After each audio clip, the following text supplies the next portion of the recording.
қос жүрек бірге соғып тыныстады. Баршаға бақыт әнін жар етеміз.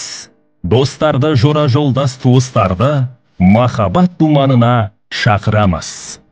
Құрметті тойшыл қауым, сіздерді ұлымыз Ермұхамед пен келініміз Әсемнің отау құрған тойының қадірлі қонағы болуға шақырамыз.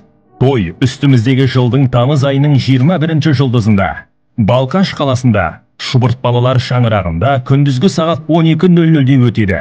Той иелері Амангелді, Гүлжанат. Ұлы тойдың келтіргендей орайын, қуанышқа толып жатыр маңайым. Бір баламыз екеу болды мінекей, тойға келіп батаңды бер ағайын.